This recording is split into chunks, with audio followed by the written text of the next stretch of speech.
Okay, so I was just out hitting some balls today on the Flight Scope. First, I just want to talk about how the square-to-square swing works to actually produce these impact alignments that can potentially produce the low spinning shot. Essentially, you just have to have two things. You have to have ideal impact conditions, which means that the club is striking the ball with no grass or dirt or mud in between the club face and the ball.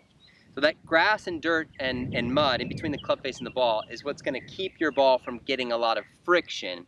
If you have a lot of friction at impact, meaning the ball and the club face actually kind of grab and stick to each other a little bit, that's where you're going to create the most spin or impart the most spin on the golf ball. So it's not necessarily the grooves per se, but it's the amount of time that the cover can stick to the golf club as you're coming through impact. So in the square-to-square swing, we're presetting the impact alignments. We're having the handle forward, our weight's a little bit forward. And as we go back, we're keeping the face square to the arc or to the path on which the club is traveling. And then we're just sort of trying to repeat that same path through impact. And what that's going to hopefully do for us is get us an impact alignment that doesn't have the club scooping through the grass before it reaches the ball.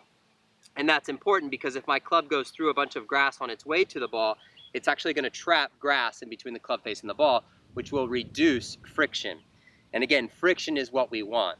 So our impact alignment that's going to produce the most amount of friction, the most amount of spin, and also in turn the lowest launch angle, because we've got a little less loft on the club as we're coming through impact with these ideal impact alignments or the square-to-square impact alignments.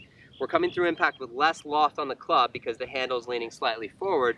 And then the club, because it's not flipping or standing straight up through impact, it's not interacting with any grass before it hits the ball. So it's actually still on its way down when it comes into the ball, meaning it avoids going through grass on its way to the ball, which then obviously in turn doesn't put any grass in between the club face and the ball, which then gives us the most amount of friction we can possibly have at impact. So that's how the impact and the square-to-square swing kind of works to produce the best impact alignments, which will then produce this low spinning shot. All of that can only be achieved if you've got a golf ball that can produce that, if you've got wind conditions that can produce that, and if you've got green conditions that can produce that.